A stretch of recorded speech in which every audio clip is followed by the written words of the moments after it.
Assalamualaikum warahmatullahi wabarakatuh. Kembali lagi di channel Info ASN. Kali ini, Info ASN akan membahas prediksi soal dan jawaban formasi operator layanan operasional pada tes P3K, di mana untuk materinya sudah disesuaikan dengan kisi-kisi Menpan RB terbaru. Tonton video ini sampai habis dan semoga bermanfaat.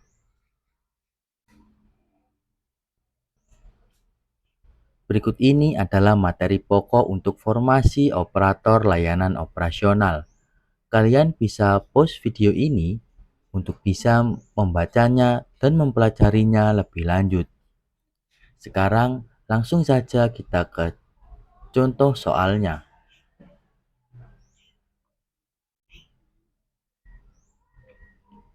Soal nomor 1.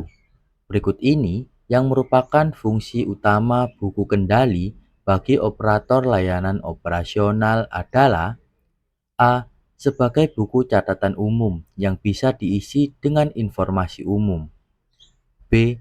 Sebagai alat untuk mencatat, memantau, dan mengontrol penggunaan serta pemeliharaan sarana dan prasarana secara sistematis. C. Sebagai dokumen yang digunakan ketika terdapat pemeriksaan dari pihak eksternal. D. Sebagai arsip yang tidak memerlukan update pembaruan. E. Untuk mencatat pengeluaran pribadi operator layanan operasional agar lebih tertata.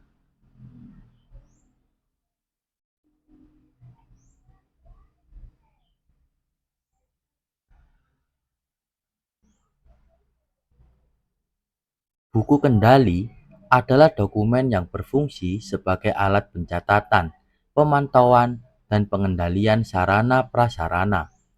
Dengan adanya buku ini, operator dapat memastikan bahwa setiap aktivitas terkait fasilitas dapat terdokumentasi dengan baik dan dapat dilakukan pemantauan secara berkala. Buku kendali memiliki beberapa manfaat, di antaranya yakni mencatat penggunaan sarana dan prasarana. Kedua, mengetahui kondisi dan jadwal pemeliharaan fasilitas. Ketiga, untuk memudahkan pelaporan dan adanya transparansi. Jadi jawaban yang tepat adalah B. Sebagai alat untuk mencatat, memantau, dan mengontrol penggunaan, serta pemeliharaan sarana dan prasarana secara sistematis.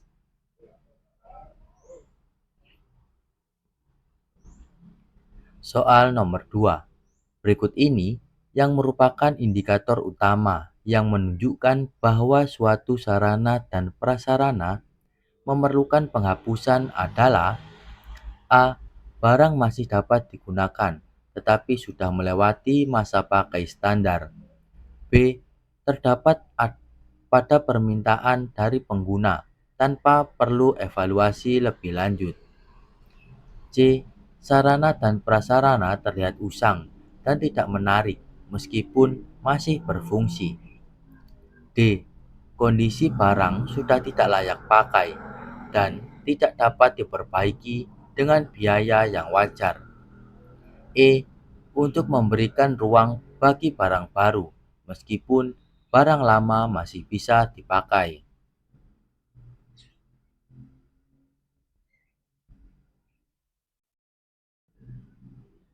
Indikator utama dalam penghapusan sarana dan prasarana ada beberapa hal yang perlu diperhatikan, seperti kondisi barang yang sudah tidak layak pakai, kemudian barang mengalami kerusakan parah sehingga memerlukan biaya perbaikan yang lebih besar daripada nilai barang tersebut, serta suatu barang berpotensi membahayakan bagi penggunanya maupun orang di sekitarnya.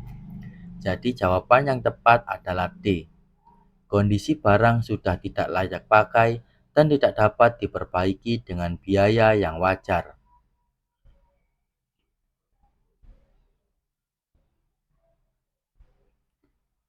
Sebelum lanjut, jangan lupa like, komen, dan subscribe. Dengan subscribe, saya doakan kalian lolos tes BUMN, CPNS, P3K, kedinasan, maupun tes lainnya yang kalian ikuti. Soal nomor 3. Tindakan yang harus dilakukan jika dalam inspeksi ditemukan peralatan operasional yang sudah tidak layak pakai adalah: A. Segera membuang peralatan tanpa mencatatnya. B.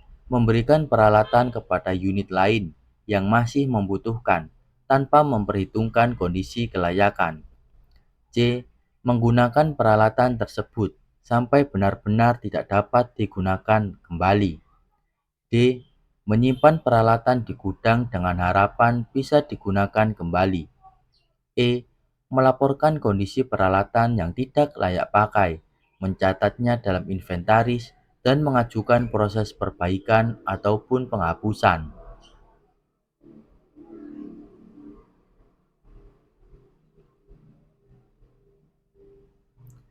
Ketika ditemukan peralatan operasional yang sudah tidak layak pakai, maka yang dapat dilakukan oleh operator layanan operasional harusnya melaporkan kondisi peralatan tersebut, mencatatnya dalam daftar inventaris, kemudian dapat mengajukan proses perbaikan ataupun penghapusan. Langkah tersebut dilakukan untuk memastikan bahwa peralatan dalam kondisi optimal dan aman digunakan. Jadi jawaban yang tepat adalah E. Melaporkan kondisi peralatan yang tidak layak pakai, mencatatnya dalam inventaris, dan mengajukan proses perbaikan ataupun penghapusan.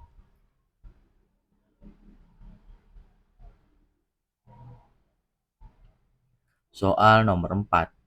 Berikut ini langkah yang harus dilakukan oleh operator layanan operasional setelah menerima permintaan peminjaman sarana prasarana dari unit terkait adalah: A.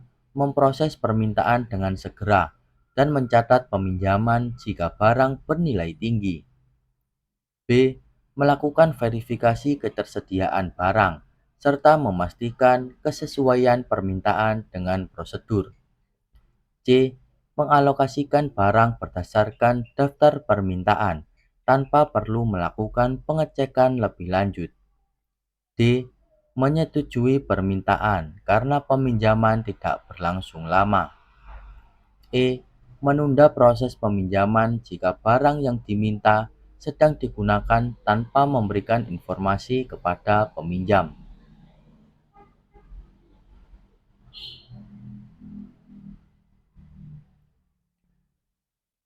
Langkah yang dilakukan setelah menerima permintaan peminjaman adalah dengan melakukan verifikasi terkait ketersediaan barang dan memastikan bahwa permintaan sesuai dengan prosedur. Selain itu, juga dapat dipastikan kelengkapan dokumen peminjaman dalam rangka menjaga akuntabilitas, transparansi, serta efisiensi dari operasional itu sendiri. Jadi jawaban yang tepat adalah B. Melakukan verifikasi ketersediaan barang, serta memastikan kesesuaian permintaan dengan prosedur.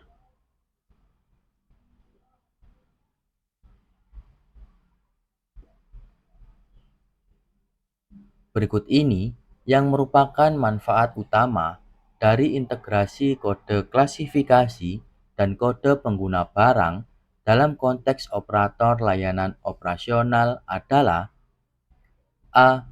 Menghapus kebutuhan pengelolaan inventaris karena barang dapat digunakan tanpa pencatatan. B. Memungkinkan setiap pengguna barang untuk mengubah klasifikasi barang sesuai dengan kebutuhan. C. Mempercepat proses identifikasi barang dan alokasi pengguna secara akurat. D. Mengurangi kendala teknis dalam penggunaan barang. E. Mengurangi kebutuhan pencatatan administrasi dan pengawasan stok barang.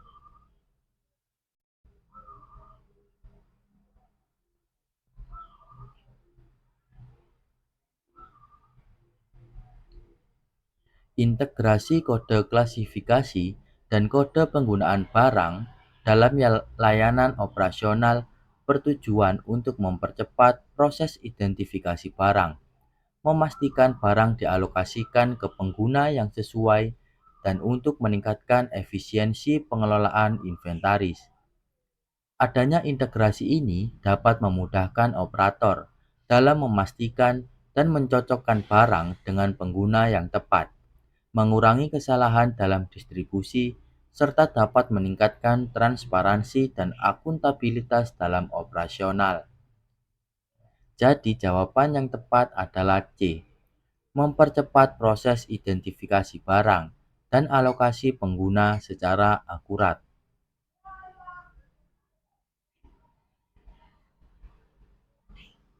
Soal nomor 6. Apa yang harus dilakukan oleh seorang operator layanan operasional ketika barang yang dipinjam dikembalikan dalam kondisi rusak?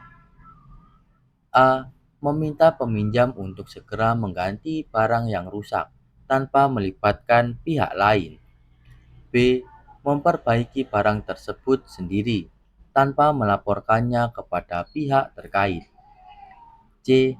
Mengabaikan kerusakan karena barang masih bisa digunakan. D. Langsung menyimpan barang tersebut tanpa memeriksa detail kerusakan. E. Melaporkan kerusakan kepada atasan atau pihak terkait, mencatat detail kerusakan, dan mengkomunikasikan tanggung jawab kepada peminjam sesuai dengan kebijakan.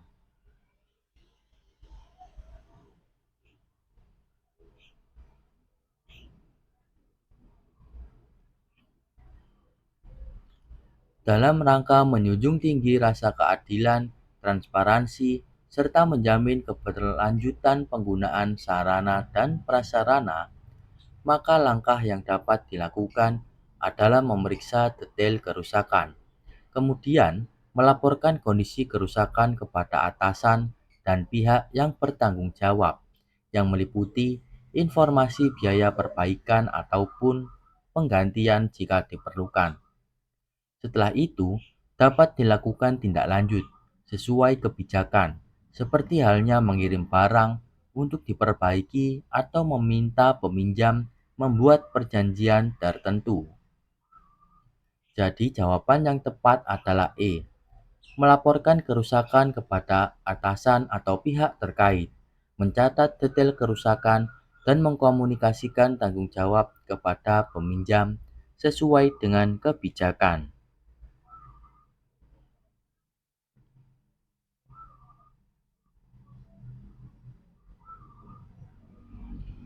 Soal nomor 7. Seorang operator layanan operasional diharapkan dapat mengelola sarana dan prasarana dengan baik, terutama ketika terjadi peningkatan jumlah peminjaman. Langkah yang seharusnya dilakukan oleh operator dalam situasi ini adalah A.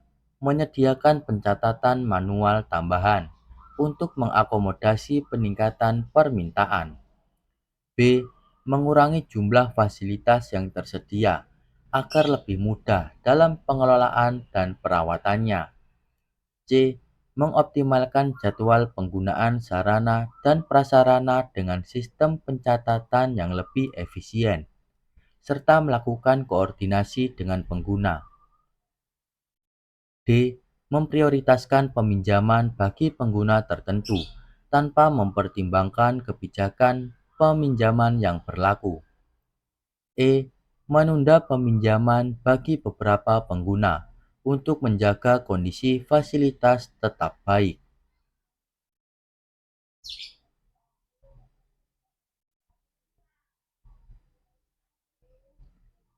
Dalam menghadapi situasi tersebut, langkah operator layanan adalah mengoptimalkan jadwal penggunaan dan koordinasi kepada peminjam terkait sarana sehingga semua peminjam dapat tetap mendapatkan fasilitas tersebut.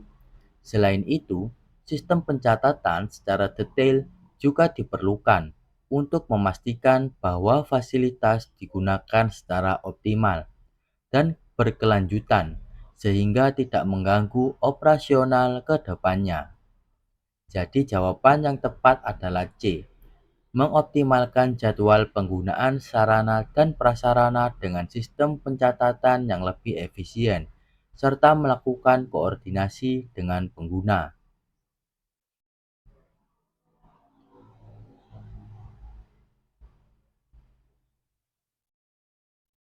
Soal nomor 8.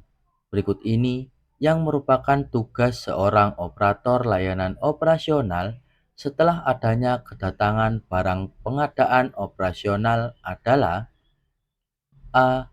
Menyimpan barang di gudang tanpa mencatat jumlah dan kondisi barang. B. Mengabaikan kelengkapan dokumen pengadaan karena yang penting adalah barangnya telah tiba. C. Melakukan pemeriksaan fisik dan administratif terhadap barang yang diterima sebelum penyimpanan ataupun distribusi. D. Hanya mengecek barang yang terlihat mencurigakan dan menerima barang lainnya. E. Langsung mendistribusikan barang tanpa melakukan pengecekan lebih lanjut.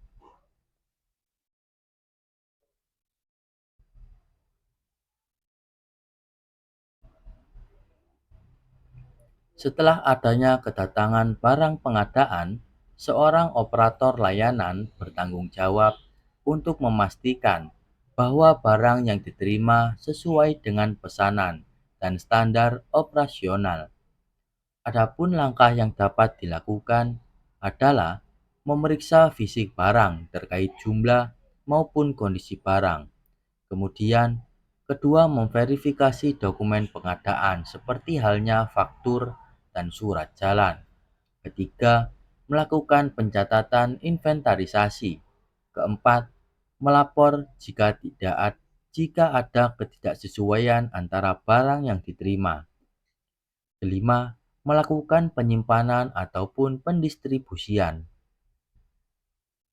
Jadi jawaban yang tepat adalah C. Melakukan pemeriksaan fisik dan administratif terhadap barang yang diterima sebelum penyimpanan ataupun distribusi.